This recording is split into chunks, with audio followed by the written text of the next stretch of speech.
በፈሪሳውያን ወገን የአይሁድ አለቃ የሆነ ኒቆዲሞስ የሚባል አንድ ሰው ነበረ። ታሪኩ የተጻፈለት በዮሐንስ ወንጌል ብቻ ነው። ስሙ በሚሰዋበት ስፍራ ሁሉ አስቀድሞ በሌሊት የወጣው የሚል ቅጽል ተሰጥቶታል። ኒቆዲሞስ የአይሁድ አለቃ፣ ባለጠጋ፣ የአይሁድ ሸንጎ አባል፣ የአይሁድ መምህራቸው ቢሆንም ከምሽት እስኪነጋ ድረስ እውነትን ፍለጋ ከወጣይነት እስከ ፍጹምነት ጉዞን ተያይዞታል። ወጣኒው ኒቆዲሞስ ጌታችን መድኃኒታችን ኢየሱስ ክርስቶስ በፋሲጋ በዓል በኢየሩሳሌም ሳለ ያደረገውን ተአምር ተመልክተው ብዙ ሰዎች በስሙ አምነው ነበር።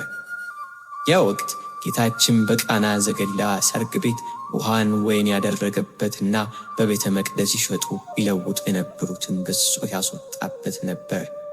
ይህንን ምልክት ተከትለው ካመኑት ብዙ ሰዎች አንዱ ኒቆዲሞስ ነው። ይህ ሰው በጌታችን ቢያምንም ባመነበት ወቅት እምነቱን በልቡ ብቻ ይዞ ቆይቷል። በምሽት ወደ ጌታችን መጥቶ መምህር ሆይ እግዚአብሔር ከእርሱ ጋር ካልሆነ በቀር አንተ የምታደርጋቸውን እነዚህ ምልክቶች ሊያደርግ የሚችል የለም። መምህር ሆነ ከእግዚአብሔር ዘንድ እንደመጣ እናውቃለን አለ። ኒቆዲሞስ ጌታችን እግዚአብሔር በረድኤቱ ታምራትን እንዲያደርጉ ከሚያስችላቸው ጻድቃንና ነቢያት ለይቶ አላየውም ነበር። ንግግሩም ከእርሱ ጋር ምልክቱን አይተው አምነው ከነበሩ ሰዎች ቁጥር መሆኑን የሚያሳይ መንገድ እናውቃለን የሚል ብዙዎችን ወኪልነት ንግግር ነበር። ኒቆዲሞስ በሌሊት ያስወጣው ምን ነበር? ክርስቶስን በቀን በአደባባይ ሊያናግረው አይችልም ነበርን? መምህር ሆነ ከእግዚአብሔር ዘንድ እንደመጣ እናውቃለን አለ። ኒቆዲሞስ ጌታችን እግዚአብሔር በረድኤቱ ታምራትን እንዲያደርጉ ከሚያስችላቸው ጻድቃንና ነቢያት ለይቶ አላየውም ነበር። ንግግሩም ከእርሱ ጋር ምልክቱን አይተው አምነው ከነበሩ ሰዎች ቁጥር መሆኑን በሚያሳይ መንገድ እናውቃለን የሚል የብዙዎቹን ወኪልነት ንግግር ነበር። ኒቆዲሞስ በሌሊት ያስመጣው ምንድን ነበር? ክርስቶስን በቀን በአደባባይ ሊያናግረው አይችልም ነበርን? እሱ በሄደበት መንገድ የሚለቀቅለት የአይሁድ አለቃ ነውና ጌታችንን ለማግኘት ሰዎችን ገዱልኝ ሊል አይችልም። ይህ የኒቆዲሞስ የመጀመሪያው የክርስትና ደረጃ ነበር። እርሱ አምላካችንን ስላደረገው ታምር ሊያደንቅ ፈልጓል። እግዚአብሔር ካንተ ጋር ነው ብሎ አመስግኖታል። ሊከተለው ግን አልፈለግም። ከጌታችን ጋር ሆኖ ሰዎች እንዲያዩትም አልፈለግም። የጌታ ተከታይ ደቀ መዝሙር ሆኖ መታሰብም አልፈለግም። ጉዳዩ ክብሩን የሚነካበት መሰለው። የተማረ የአይሁድ መምህራቸው ነውና ገና ይማራል እንዴ ብለው እንዳይንቁትም ለክብሩ ሳሳ። በዚህም ላይ ደግሞ ጌታችን በአይሁድ ሹማምንት ዓይን የተናቀ ነበረ። እርሱ በእነርሱ ዘንድ ግንበኞች እንዳይንቁት ድንጋይ ነበረ። እሱ በእነሱ ዘንድ ግንበኞች እንደናቁት ድንጋይ ነበረ። የተናቀም ከሰውም የተጠላ ሕማምም ሰውንም ደዌን የሚያውቅ ሰው ደዌንም የሚያውቅ ነው። ሰውም ፊቱን እንደሚሰውርበት የተናቀ ነው፣ እኛም አላከበርነውም እንዲል መጽሐፉ። የእርሱ ደቀ መዝሙር ሆኖ መታየት በዚያን ወቅት የሚያስከብር ነገር አልነበረም። ስለዚህ ፈራ፣ ተሸበረ። ወደ ክርስቲያናዊ ሕይወትም የሚመጣ ሰው አንዱ ፈተናው ይሄ ነው። ክርስትናችን በሰዎች ፊት የታወቀ እንዲሆን ፈቃደኞች የማንሆን ብዙዎች ነን።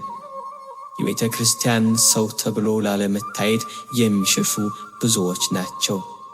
ማኅተብ ማድረግ፣ በቤተ ክርስቲያን አጠገብ ሲያልፉ መሳለም፣ በአበው ትውፊት ጽዋ መጠጣት ወዘተ ማድረግ የሚከብዳቸው የሚጨነቁና የሚያፍሩ ብዙዎች ናቸው። በሚሰሩበት መስሪያ ቤት አካባቢም ስለ ሃይማኖታቸው ባይታወቅ የሚመርጡ፣ ወደ ቤተ ክርስቲያን መሄዳቸው ባይሰማ ደስ የሚላቸው ኒቆዲሞስ ብዙዎች ናቸው። የኒቆዲሞስ ችግር በክርስትናው ማፈሩ ብቻ አልነበረም፣ ክርስትና የሚያመጣበትንም መዘዝ መፍራቱን ጭምር እንጂ። አይሁድ እርሱ ክርስቶስ ነው ብሎ የሚመሰክር ቢኖር ከምኵራብ ይውጣ የሚል ስምምነት ላይ ደርሰው ነበር። በዚህ ሕግ ምክንያት በጌታችን አምነው እንኳን ስለ እርሱ ለመመስከር የሚፈሩ ብዙዎች ነበሩ። ከዚያም ጋር ከአለቆች ደግሞ ብዙዎች በእርሱ አመኑ። ነገር ግን ከምኵራብ እንዳያስወጣቸው በፈሪሳውያን ምክንያት አልመሰከሩለትም። እግዚአብሔር ክብር ይልቅ የሰው ክብር ወደዋልና ከእግዚአብሔር ክብር ይልቅ የሰውን ክብር ወደዋልና። ኒቆዲሞስም ወደ ጌታ መጥቶ መማሩን እንዲታወቅ ያልፈለገው ለዚህ ነበር። ለክርስትናው ዋጋ ለመክፈል ፈቃደኛ አልነበረም። ለማድነቅ እንጂ መከራን ለመቀበል አልተዘጋጀም። ይህ አይነቱ ችግር ሌላው የክርስቲያናዊ ሕይወት ፈተና ነው።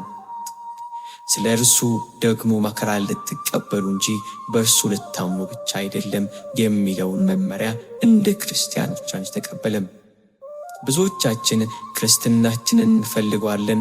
ሆኖም በክርስትናችን ምክንያት ቅንጣት መከራ እንኳን እንዲነካን አንፈልግም። በእግዚአብሔር በማመን ውስጥ ፈተናም አለ። ራሳችንን በእውነት ክርስቲያኖች ነን ብለን ለመጠየቅ ብንፈልግ አብረን መጠየቅ ያለብን በእውነት መከራ ለመቀበል ዝግጁ ነኝ ወይ ማለት ነው።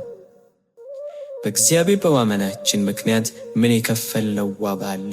ለእርሱ ብለን የተውነው ነገር ምንድን ነው? ለእርሱ ብለን ያጣነው ነገር ይኖር ይሆን? ምንም ነገር ከሌለ ክርስትናችን ገና ያልጠነከረ ወጣኒ ነው ማለት ነው። ኒቆዲሞስም እንደዚህ ነበረ። ማዕከላዊው ኒቆዲሞስ ፈሪሳውያንና የካህናት አለቆች ጌታችንና አምላካችን መድኃኒታችን ኢየሱስ ክርስቶስን ይዘውት እንዲመጡ ሎሌዎችን ላኳቸው። እነዚህ ሎሌዎች ጌታችን ይዘው እንዲመጡ ቢላኩም በጌታችን ጣዕመ ትምህርት ተደንቀው ተመስጠው ሲማሩ ውለው ባዶ እጃቸውን ተመለሱ። አይሁድ ያላመጣችሁት ስለምንድን ነው ብለው ቢጠይቋቸው እንደዚህ ሰው ከቶ ማንም ተናግሮ አያውቅም ብለው መለሱ።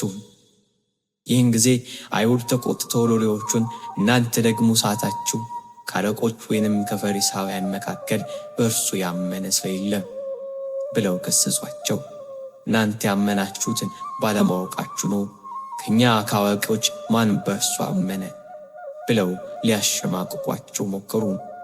ይህን ሁሉ ሲሆን የምሽት ተማሪ የአይሁድ መምህር ኒቆዲሞስ በዚያ ቆሞ ነበር። ከአለቆች መካከል በጌታ ያመነ የለም ሲባል እየሰማ ነው። ክርስትናው እየተፈተነ ነው። ደፍሮን ያምኛለሁ ብሎ መናገር ባይችልም እየፈራ ሕጋችን አስቀድሞ ከእርሱ ሳይሰማ ምንስ እንዳደረገ ሳያውቅ በሰው ይፈርዳልን አላቸው። እነርሱም በተናገሩበት ብቻ ለምን ትፈርዳላችሁ? እርሱን ሳትሰሙ ማለቱ ነው። አይሁድ እንደ ሎሌዎች ሁሉ ኒቆዲሞስን ማቃለል እንዳይችሉ የተከበረ መምህር ሆነባቸው። ስለዚህ አንተም ደግሞ ከገሊላ ነህን? ነቢይ ከገሊላ እንዳይነሳ መርምርና አይ አሉት። እያንዳንዱም ወደ ቤቱ ሄደ። ጌታችን ከገሊላ ናዝሬት መምጣቱን በመጥቀስ መሲህ ከገሊላ አይነሳም ብለው ሊያስተባብሉ ሞከሩ። ኒቆዲሞስ ክርስትናውን በሌሊት ፈርቶ ጀመረ። አሁን ሙሉ በሙሉ ክርስቲያን ነኝ ብሎ መመስከርና መገለጥ ባይችልም ቢያንስ አይሁድ ካለቆቻቸው ማን በእርሱ አመነ ብለው ሲዘብቱ ቢያንስ ድምፁን ለማሰማት ሞከረ። በጥያቄም አስጨንቆ በዚያ ዕለት ስብሰባውን በተነው። ፍጹማዊው ኒቆዲሞስ ጌታችን መድኃኒታችን ኢየሱስ ክርስቶስ በመስቀል መከራ ዓለምን የማዳን ሥራውን ፈጸመ። በዚህ የመከራ ወቅት በዋለበት የዋሉ ባደረበት ያደሩ ደቀ መዛሙርቱ ከዮሐንስ በቀር በፍርሃት ተበተኑ። ነፍሱን ከሥጋ ለይቶ ከመስቀል ቢወርድም አንድም ሐዋርያ ቦታ አልነበረም። በዚያ ዕለት ግን ኒቆዲሞስ እንደ ቀድሞ ሌሊት እስኪሆን አልጠበቀም። ከምሽት እስከ ንጋት ከወጣይነት እስከ ፍጹምነት እውነትን ፍለጋ የተጓዘው ኒቆዲሞስ